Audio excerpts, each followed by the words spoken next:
Are you ready to step out of your comfort zone and embark on a journey together?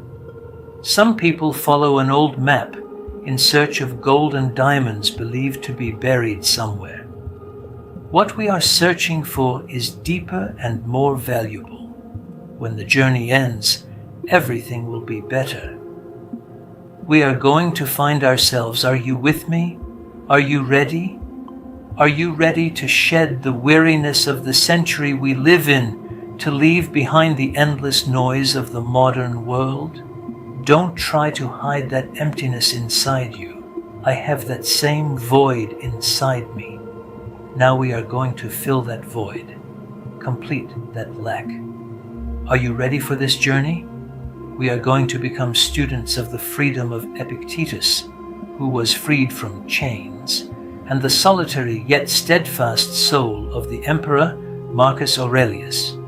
Epictetus will teach us how to remain free even in slavery. Marcus Aurelius will show us how to turn inward even under the weight of an empire. The treasure we will find is neither hidden in an ancient temple nor in a king's chest. The treasure is us. If you are ready, I am rewinding time. Let everyone else keep searching outside for things. We're going to dig up the treasure within ourselves. Come on. Our path goes back centuries. Wisdom from 2,000 years ago left us a very important word. The strongest change is the one that no one notices.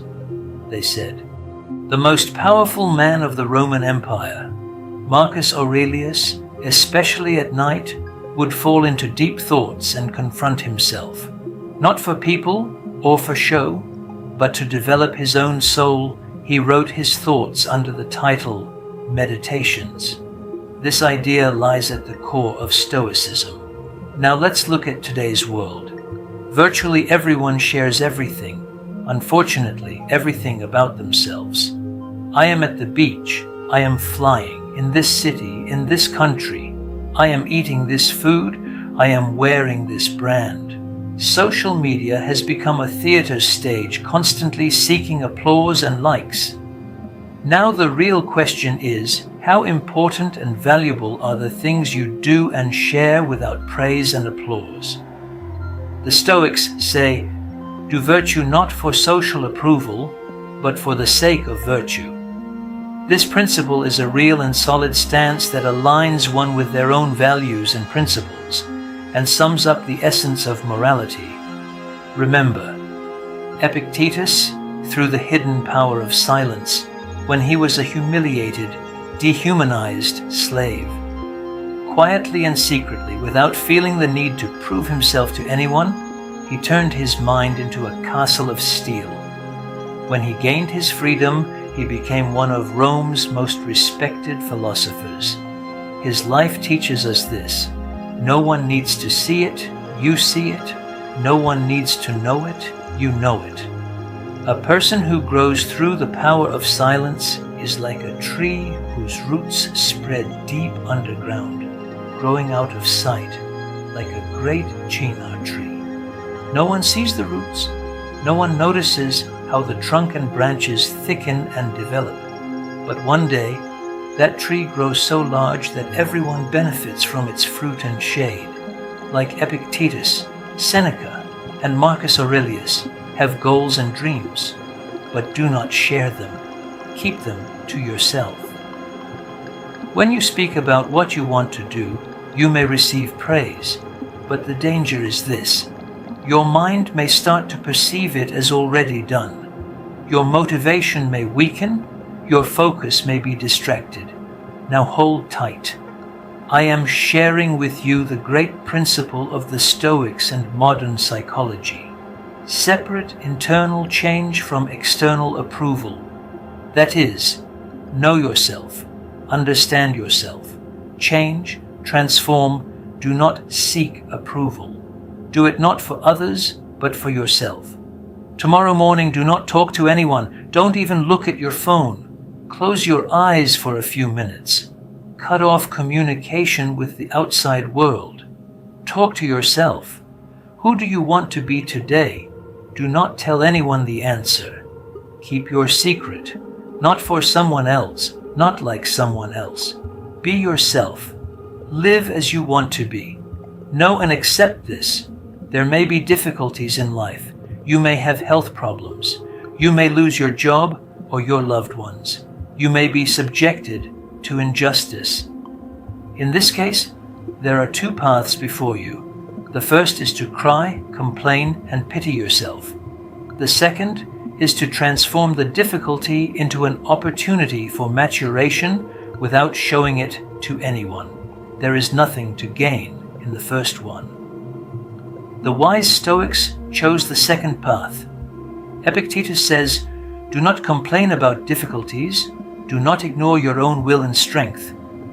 Whatever happens to a person, they may become rich, fall into poverty, succeed, or fail in work life.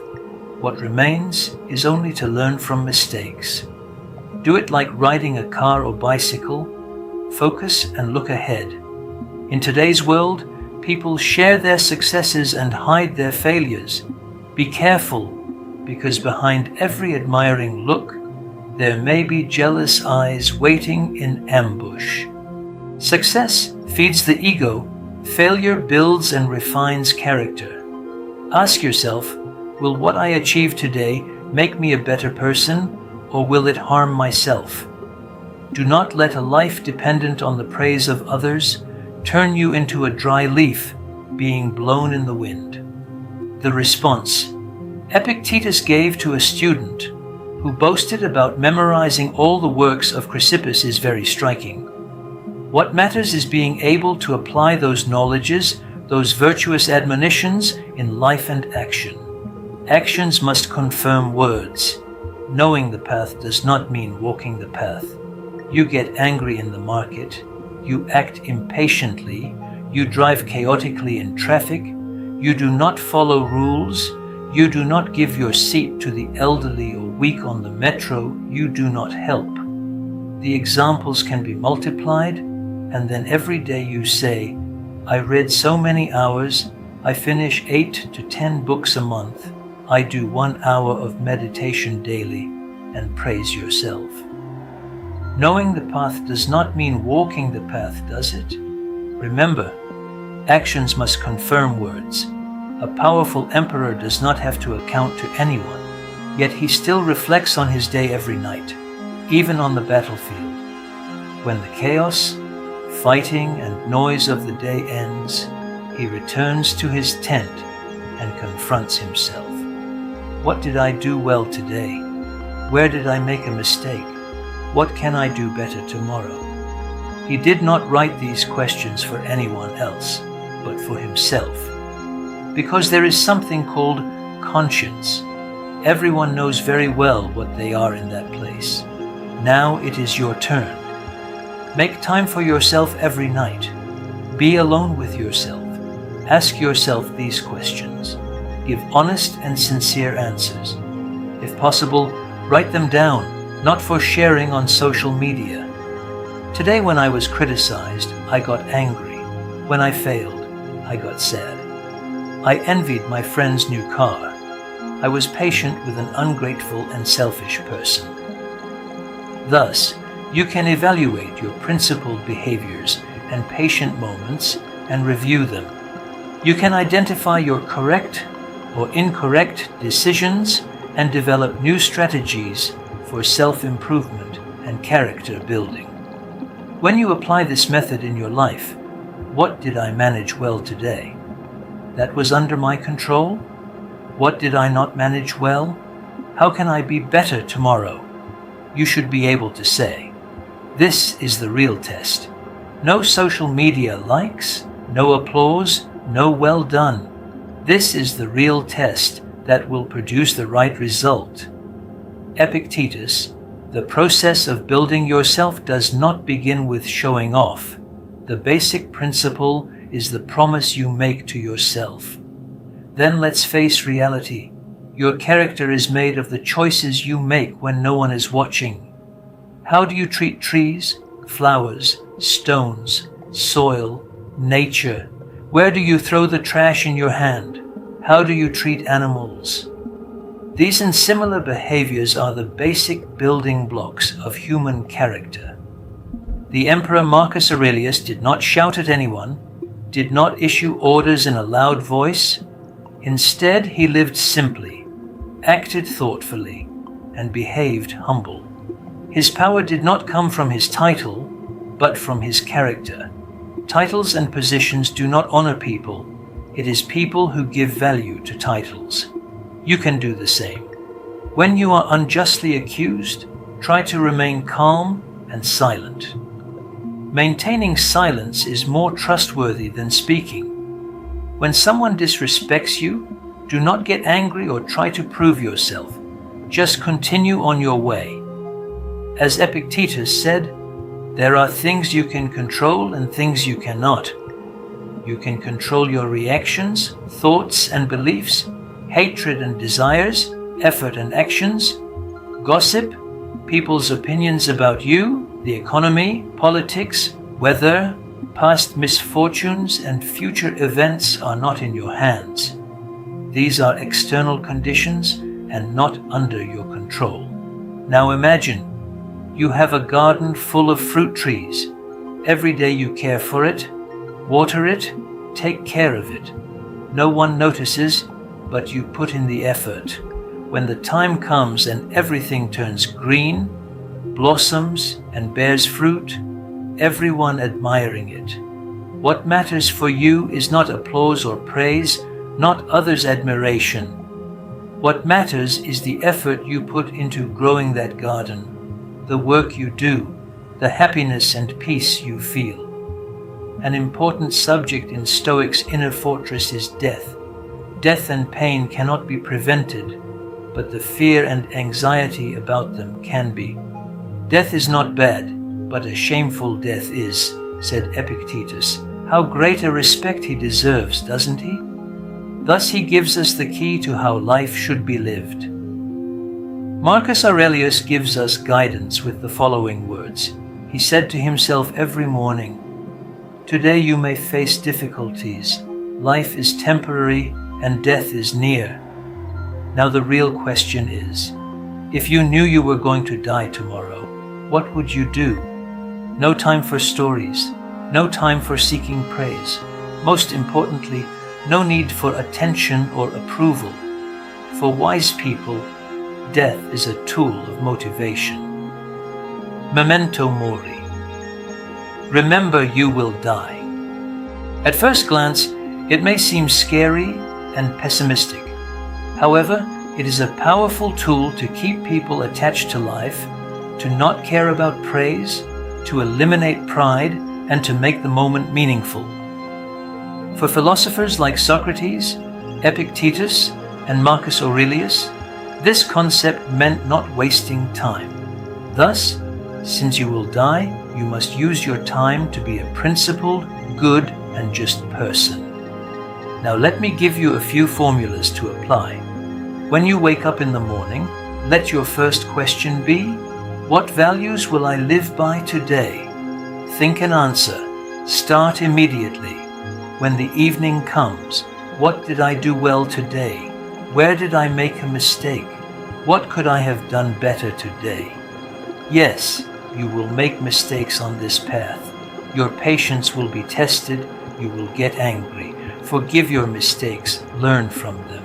Do not share your weaknesses, sins, and mistakes with anyone. Do not say, I learned this lesson from this mistake. Take the lesson you need and move on. After that, people may criticize you unjustly. Do not care. They may misjudge you. Do not be sad about this. It would not be wise. Remember the rule, you cannot control other people's minds. Your lifestyle, emotions, thoughts, and behavior may be interpreted differently. At this point, let us listen to Marcus Aurelius, who is our lifeline. What others think is not under your control, therefore it is not your problem. It is theirs. Now I think you are relieved. Then what needs to be done is to choose the right path and proceed straight on it with the methods of wise people. Over time, the right people on the right path will notice your change and respect it. People who care only about appearance, material status, and luxury, and who are far from deep thought and meaning, will naturally distance themselves from you. This is natural and inevitable. The type of person the emperor described as one who cannot see the essence and only cares about the shell is exactly this. They care about what car you drive, your social status, and how luxurious your life is. Because they focus on materialism and appearance, they pursue entertainment, popularity, and temporary benefits instead of personality, intelligence, morality, and spiritual connection. You are lucky. You are lucky to have been freed from people who care only about how you look outside, not who you are inside. You have been freed from burdens, rather than being lost in crowds of people who are not sincere and do not share your feelings and thoughts. Be with yourself. Listen to your inner voice and beautify your inner world. Solitude, when its value is understood, is a great wealth. Solitude is returning to the self, building the inner fortress.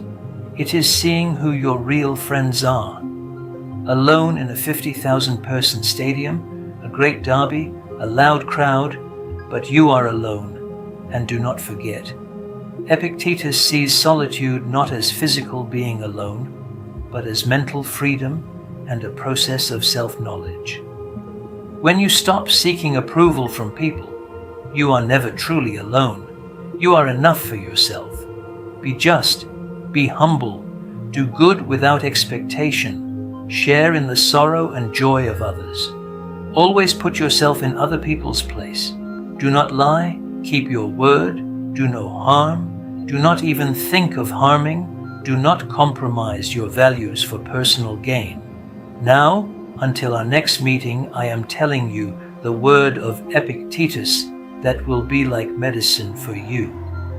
The person who does not know how to be alone with themselves is alone even in crowds. Then your closest friend is yourself.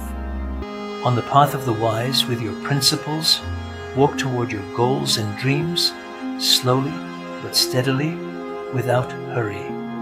Your path is open. Be good to yourself.